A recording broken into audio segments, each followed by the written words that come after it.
这1万块留到后面是对的哈。所以下一把徐熙娣，你的牌跟我的牌，谁赢了谁就赢你1万块哦。他算牌吗？鬼牌。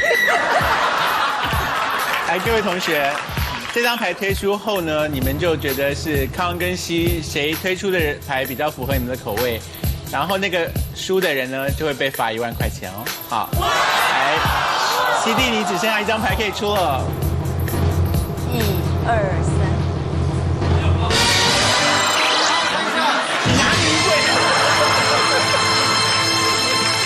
拿女洗牌没洗好，忘了把鬼牌抓出来。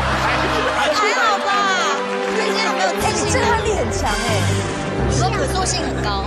请看一下答案喽。